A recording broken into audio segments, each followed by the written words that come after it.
Marcos capítulo 14, 17 al 21. Hermanita Lady, ¿podría leer la palabra?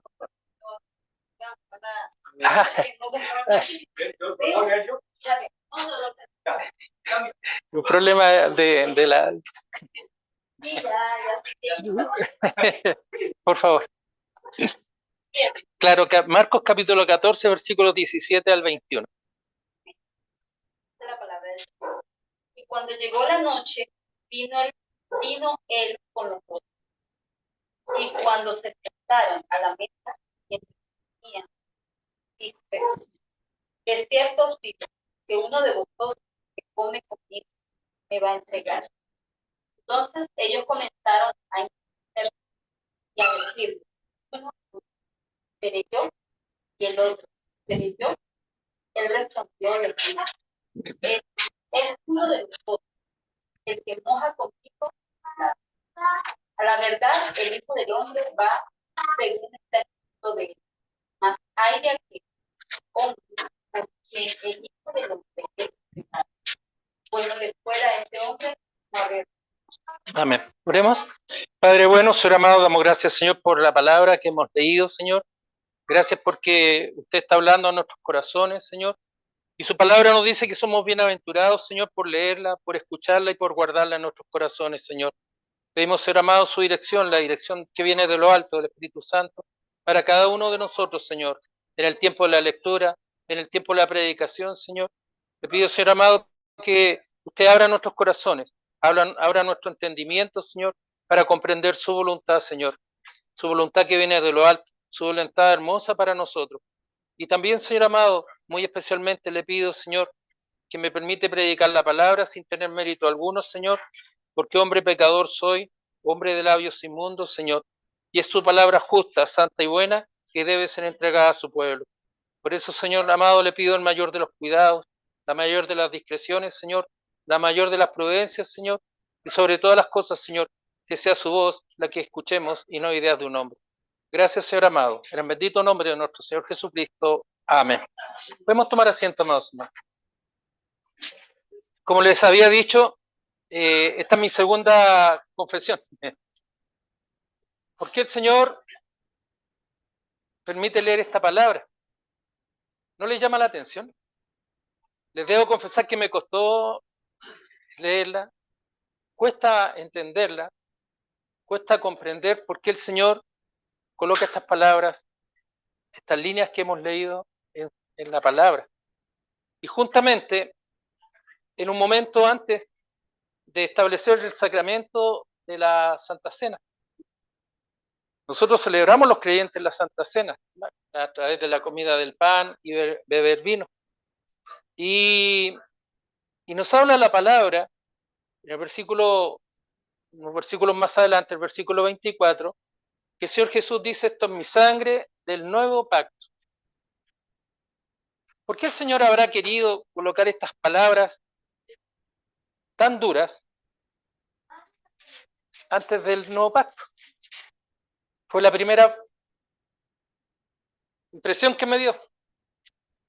Lo más fácil para mí hubiera sido seguir leyendo el Evangelio de Marcos, porque en la Semana Santa nos saltamos esa porción. Yo dije: gracias, Señor, porque me costaba entenderlo. Y yo quiero compartir con ustedes, hermanos, llamadas hermanas, lo que el Señor nos dice en su palabra. Y hoy día me lo confirmó. No por lo que el hermano estaba dirigiendo, sino por un testimonio de una hermana. Y les voy a explicar el sentido, que es el testimonio por lo demás de cada uno de nosotros. Está muy buena la lectura, hermanita, pero yo le voy a ir dando otros énfasis. ¿Está bien? Primero nos dice el versículo 17 de este capítulo 14, que el Señor se reunió, cuando llegó la noche, se reunió con los discípulos. Fue a donde estaban los discípulos reunidos. Versículo 12 dice: cuando llegó la noche, vino Él con los 12. No es que hayan venido los 13 a reunirse, a comer. Estaban celebrando ese día, el día de Pascua, y la fiesta de los panes sin levadura. El día de Pascua, para el judío y para nosotros bíblicamente, es el recuerdo y la celebración de la libertad del pueblo de Israel de Egipto. Es el día donde el Señor liberó a Israel de la esclavitud de Egipto. Lo liberó de Faraón, del dominio de Faraón. Y el Señor, esa noche, cuando celebraban el día de la Pascua, ordenó a su pueblo, ordenó a través de Moisés y Aarón, que pintaran los dinteles de las puertas con sangre de un cordero. Ellos tuvieron que pintar la puerta, el dintel, el marco de la puerta, con sangre, para que el ángel de la muerte enviado por Dios, no pasara sobre los primogénitos del pueblo de Israel. Era la señal de que ellos no serían muertos. La palabra nos dice en el libro de Éxodo que así fue. Murieron los primogénitos de Egipto, incluso el hijo de Faraón. Murieron las bestias, los primogénitos de las bestias. Fue un día de mucha calamidad, de mucho dolor y sufrimiento.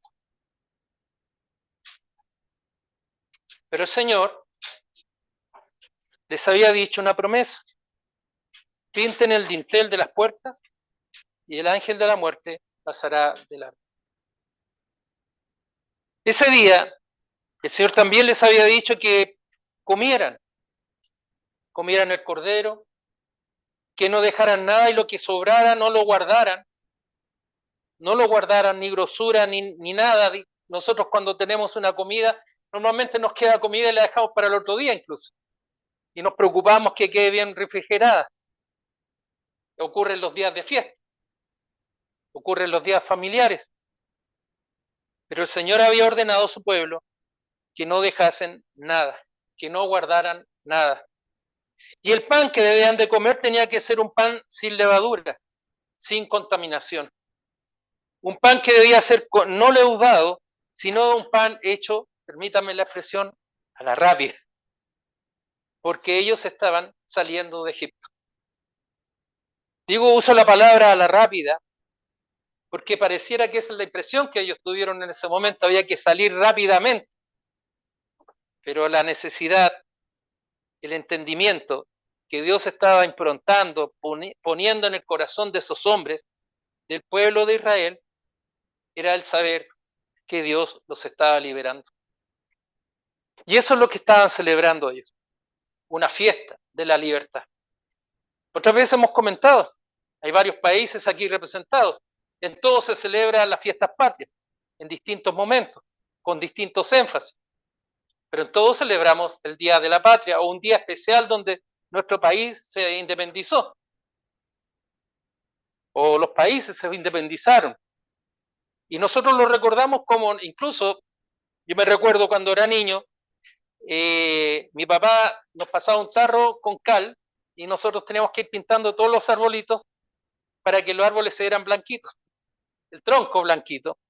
La gente se compraba ropa nueva, la gente se preparaba mucho en las comidas, las familias eran mucho más grandes que hoy en día, y era una fiesta. Esa misma fiesta es lo que estos hombres estaban reunidos, estos 12 reunidos, a los cuales llegó el Señor. Pero el versículo 18 al 21 da un giro bastante extraño, porque cuando el Señor dice, llegó la noche, vino Él con los 12, y el Señor en el Evangelio de Juan dice a sus discípulos, cuánto he deseado celebrar con vosotros estas Pascuas. Quería estar con sus amigos, quería estar con sus discípulos, el Señor sabía lo que estaba por suceder en su vida, en su ministerio, pero su anhelo era estar con ellos. El Evangelio de Juan se explaya grandemente en muchas enseñanzas en los días del que el Señor hizo su entrada triunfal a Jerusalén y el tiempo de su muerte. Pero volvamos a Marcos. Dice que cuando se sentaron a la mesa, estaban reunidos, mientras comían, dijo Jesús, dice el maestro, de cierto os digo que uno de vosotros que come conmigo me va a entregar. Entonces ellos comenzaron a entristecerse. y a decirle uno por uno, seré yo. Los evangelios de Lucas y de Mateo dice que se comenzaron a discutir entre ellos, a pelear entre ellos, porque el Señor estaba hablando en un momento de mucha alegría, de tristeza, con mucha tristeza en su corazón, con mucha tristeza en sus palabras, de una traición. Es raro, ¿no? Volvamos al contexto. Estaban en una fiesta, celebrando. El Señor les ha preparado, les ha dicho que hay un lugar donde se van a reunir, donde se van a congregar. Pero el Señor, al momento de la comida, mientras comían, estaban celebrando esa libertad que Dios les había dado al pueblo de Israel, a ellos como judíos. Ahora el Señor nos muestra algo extraño. El Señor se entristece y en su tristeza Él manifiesta que va a haber una traición. Uno que come conmigo me va a entregar. Ellos comienzan a discutir y también ellos se entristecen. Hay tristeza en ese momento porque está hablando de traición. ¿Seré yo? ¿Seré yo? Quizás seas tú el que va a traicionar al maestro. No lo sabemos. Ellos no lo sabían. Pero agrega más. El Señor le responde a ellos. Es uno, da una pista. Es uno de los 12. Estamos los 12. Soy un discípulo del Señor. Estoy con el maestro. Estoy disfrutando de la comida. El Señor dice que es uno de los 12. Y agrega más. El que moja conmigo el pan en el plato. Mojar el pan en el plato es una práctica bien común, yo creo que muchos lo hacemos. O galletitas, en el té, o en el almuerzo, mojamos el pancito y nos gusta mucho, ¿no? Porque es suave, es blandito, una comida blanda. Demuestra también que hay confianza. Yo no voy a ir a mojar el plato, el pan, cuando me invitan a una comida exclusiva. Si me invitan a un restaurante exclusivo, voy a cuidar mucho del tenedor, el cuchillo, pero no voy a andar, nosotros decimos, sopeando. Yo creo que nos costaría. Si nos invitan a un lugar, tratamos de mantenernos lo más formales posible. Pero aquí nos habla de los 12 y de alguien que tenía mucha confianza. En Corea, para que sepan, los coreanos tienen una costumbre, que un día creo que se los comenté. El más anciano, el más venerable de los que están en la mesa, te puede sacar comida de tu plato. Tú estás comiendo y te sacan comida de repente. ¿Qué haría usted? Oye, primero saca la mano. Y yo, no mienta. Le pondría, oye, pero a mí me dijeron, me contaron, que es la mejor muestra de honor que le pueden hacer a uno, que le puedan sacar comida de tu plato. Nosotros lo vemos como una muestra de ofensa, de una falta de respeto. Le gustaría que yo le sacara, está comiendo ahí, y yo le quitara la... No es cierto. Pero ellos tienen esa cultura, tal como nosotros, pero volvamos a la palabra, no nos distraigamos, volvamos. ¿Qué nos dice? El que moja conmigo en el plato es una persona de mucha confianza. Tenemos el plato y estamos untando la comida, el pan, este pan sin levadura. Y agrega algo más el Señor. Agrega la visión y el entendimiento. A la verdad, el Hijo del Hombre va según está escrito de él. El Hijo del Hombre, Cristo, va según está escrito de él. ¿Dónde está escrito? En la palabra. Pero agrega un más, hay de aquel hombre por quien el Hijo del Hombre es entregado. Bueno le fuera a este hombre no haber nacido. Hay una condena. Vuelvo a insistir. ¿Dónde está la bendición en esto? ¿Dónde está la gloria de Dios en esto? Y esa es mi confesión.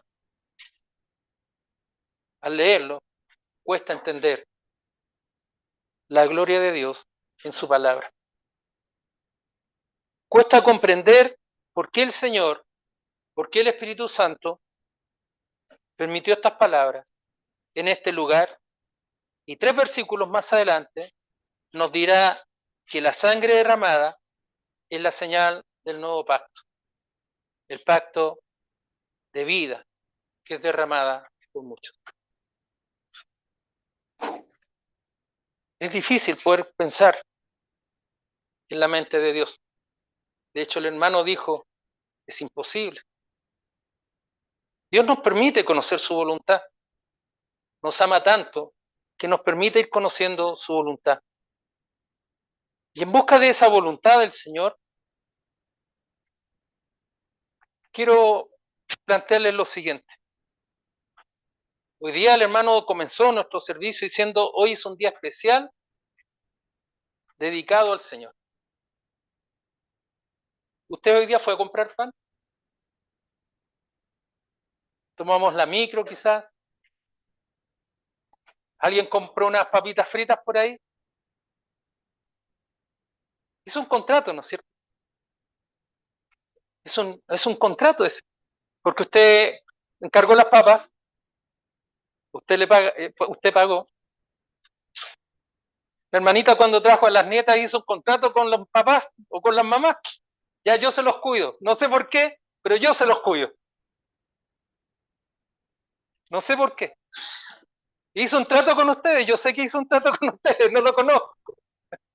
Pero algo hizo, porque la abuelita es así. Le gusta andar haciendo tratos. Y en la vida estamos llenos de tratos. Y ahí que viene lo que quiero plantearles. ¿Por qué el Señor habrá puesto estas palabras unas líneas antes de hablar del nuevo pacto? Porque, hermanos amados, en las líneas que hoy día hemos leído, hay un contrato, hay un pacto. ¿Saben cuál es el pacto? Es un pacto, y se los voy a adelantar. Es un pacto de muerte. Es un pacto de muerte expuesto en la palabra del Señor. Y usted me dirá, ¡ay, qué horror lo que está diciendo el pastor! Es un pacto de muerte, ¿cómo es posible si es en la Biblia? Es un pacto de muerte. Y se lo voy a demostrar. Si usted va al capítulo 14, versículos 1 y 2, dice, 2 días después era la Pascua y la fiesta de los panes sin levadura. Y buscaban los principales sacerdotes y los escribas cómo prenderle por engaño y matarle. Eso es muerte. Engañar al Señor y matarlo. 2 días antes de la Pascua. Y decían entre ellos, no el día de Pascua, no. Es la fiesta para que no haya alboroto. No lo podemos matar esos días porque va a producir alboroto. Estos hombres, los sacerdotes y los escribas, en su mente estaban pensando en matar. Estaban pensando en asesinar al Señor Jesús. Pero ellos, en su forma de entender las cosas, no querían matarlo en las fiestas para no echar a perder la fiesta. ¿Cómo va a haber un asesinato en las fiestas? Incluso a nosotros nos pasa cuando hay accidentes en las fiestas patrias, o en Navidad, o el Año Nuevo, decimos, hoy hubieron tantos muertos, qué pena. ¿Qué familia, cómo lo va a estar pasando esa familia? Muchas veces no ha pasado. Pero volvamos al capítulo 14, versículos 1 y 2. Los escribas y los fariseos están hablando cómo engañar y cómo matar al Señor. Y dicen, no lo podemos matar en las fiestas, porque va a producir alboroto. Se nos va a aguar la fiesta, en buen chileno. Ahora veamos lo que nos dice el capítulo 14, versículos 10 y 11. Entonces, Judas Iscariote, uno de los 12, fue a los principales sacerdotes para entregárselo. Ellos al oírlo, dice el versículo 11, se alegraron y prometieron darle dinero. Prometieron darle dinero a Judas Iscariote, ¿por qué? Por la cabeza del Señor. Fue una compra, fue un contrato. Y Judas, como buena parte que cumple su acuerdo, buscaba la oportunidad para entregarlo, para entregarle, dice, para poner al Señor a disposición de los fariseos y los escribas. ¿Para qué? Para matar al Señor. Entonces, mis hermanos, lo que nosotros estamos viendo en esta lectura de hoy día, en el versículo 18 al 21, es el cumplimiento de un contrato. Es un pacto de muerte. Y en la Biblia, mis amados hermanos, hay muchos pactos de muerte. La serpiente cuando hace el pacto de muerte con Eva, es un pacto de muerte. Cuando David ofrece matar a Urías, es un pacto de muerte. Cuando él manda matarlo, cuando sus soldados obedecen, es un pacto de muerte. David con Betsabé, cuando quedó embarazada, no puede saberlo mi marido. Van a descubrir el pecado. Pero tú eres rey. En la Biblia hay muchos pactos de muerte. Cuando a Salomón, en Primera de Reyes 18, nos dice la palabra, ven para acá, nos dice en Primera de Reyes 18, 18 que Salomón tomó mujeres egipcias, tomó mujeres cananeas, tomó mujeres eteas. Y se casó con ellas. Salomón tuvo 1000 mujeres, 700 reinas y 300 concubinas. Las hizo reinas. Su corazón se entenebreció. El hombre más sabio que ha pisado la tierra, amén de nuestro Señor Jesucristo, Salomón, entregado a la idolatría, por cuya culpa, aquí viene mi amigo, por cuya culpa, este hombre cometió idolatría y el reino se dividió. Hermanos amados,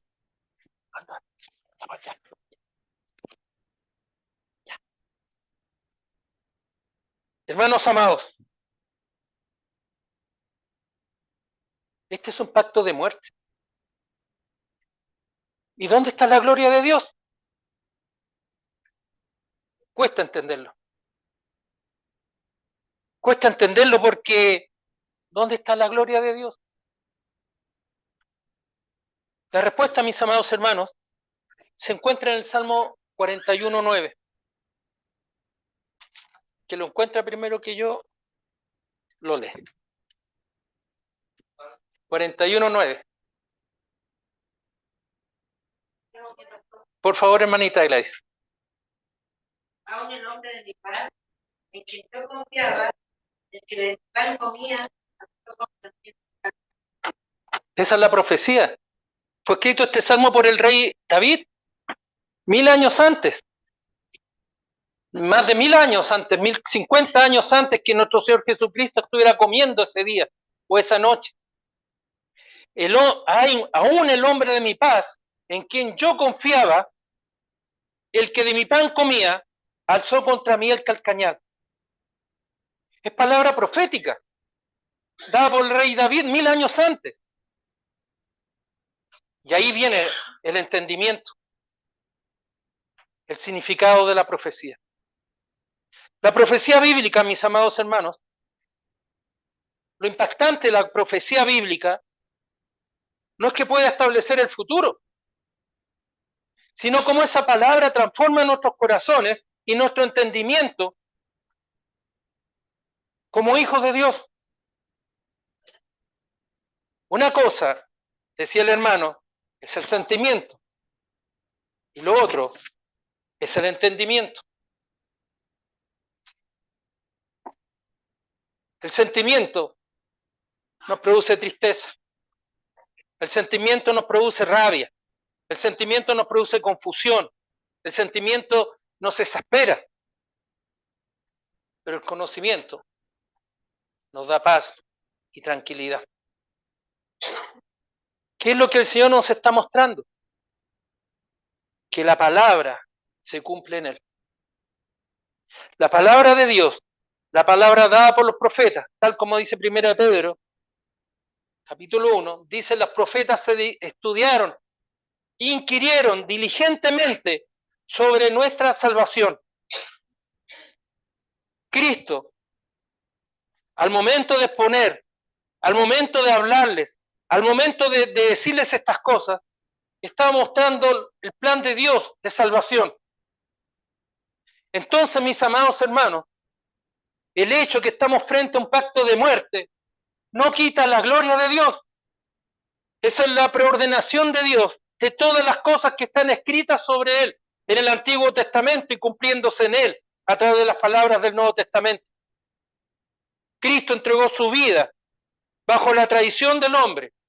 Estos hombres estaban felices, estaban contentos, dice, se alegraron de que iban a poder matar al Señor. Pero ellos no entendían en su mente que se estaba cumpliendo el plan de Dios, el plan de salvación. Y era necesario que Cristo, nuestro Señor Jesucristo, padeciese, que fuese traicionado, que muriera en la cruz, que resucitase y que hoy está sentado a la diestra de Dios Padre. Mis amados hermanos, lo que parece a los ojos del hombre la peor de las maldiciones, la peor de las cosas, Dios las tiene preordenadas para nosotros.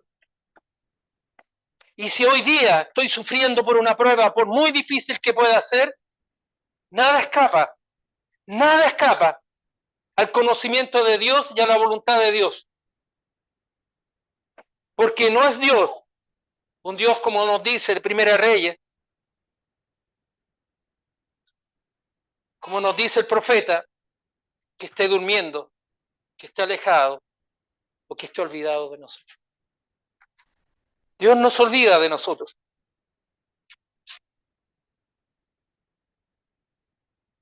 El Señor nunca se olvida de nosotros. Aún en las pruebas más difíciles, el Señor nos está llenando de consuelo. El Señor nos está mostrando a través del sacrificio de nuestro Señor Jesucristo, que incluso ese amigo en el que Él más confiaba, aquel que podía meter la mano en el plato del Señor, que lo traicionó, el Señor no deja de glorificarse en medio nuestro.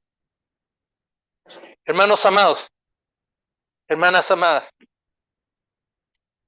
lo que leímos hoy día es un pacto de muerte, pero es un pacto de muerte pensado en los hombres, pero es la forma como Dios Padre, como nuestro Señor Jesucristo, como el Espíritu Santo, en la eternidad de los tiempos, nos vieron y conocieron para mostrarnos la salvación. Era necesario que el Hijo del Hombre fuera entregado. Era necesario que el Hijo del Hombre, Jesucristo, fuera traicionado. Era necesario que el Hijo del Hombre, su cuerpo fuera golpeado, fuera flagelado, fuera puesta una corona de espinas en su cabeza, fuera escupido, fuera insultado, y su cuerpo molido a golpes. Era necesario que su sangre fuera derramada sobre la roca, sobre el corazón duro de piedra nuestro, para confirmar el pacto de vida. Mi amado hermano y mi amada hermana, miremos a Cristo, miremos al Señor. No hay nada, absolutamente nada, que no escape a la voluntad de Dios. Nada. Pueden pasar 15 años, 40 años, muchos años. Puedo ser ya un viejito, ya anciano. Pero cuando el Señor se manifiesta en nosotros, es la obra poderosa de Dios hablando en nuestra vida. Por eso, mi amada hermana, por eso, mi amado hermano, pese a que el Señor nos muestre este pacto de muerte, no es para tener tristeza, sino para saber que la palabra de Dios se confirma, se ha confirmado y se confirmará. Que el Señor nos bendiga, que el Señor nos proteja. Y en la prueba, mi amada hermana, recuerda siempre que el Señor está contigo. El Padre no abandonó al Hijo. Oremos. Padre bueno, ser amado, te doy gracias, Señor, esta tarde por su palabra, Señor. Te damos gracias, Señor, porque ella habla en nuestras vidas. El hombre elabora estrategias, Señor. Elabora la muerte, Señor. Se alegra en la muerte. Cree que podrá derrotar, Señor. Cree que podrá derrotar al Hijo de Dios. Satanás está gozoso, feliz. Pero tú, Señor, en tu palabra nos confirmas que tú has triunfado sobre la muerte. Que tú al resucitar, Señor, al morir en la cruz,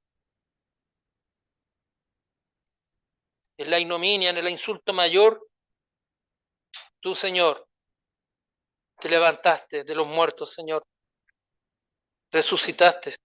Estás sentado a la diestra de Dios Padre. Hoy día, Señor, tú nos has dejado al Consolador, al Espíritu Santo.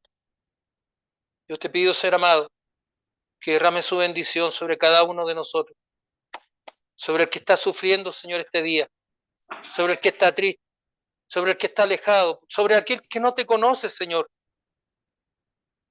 Pero hoy, Señor, tú has permitido que nos podamos congregar, Señor, para escuchar tu palabra, Señor, y saber que tú eres un Dios misericordioso, un Dios que habla a nuestras vidas y a nuestros corazones. Gracias, Señor amado, por la palabra que usted entrega a nuestras vidas. Gracias, Señor bueno. En el bendito nombre de nuestro Señor Jesucristo. Amén.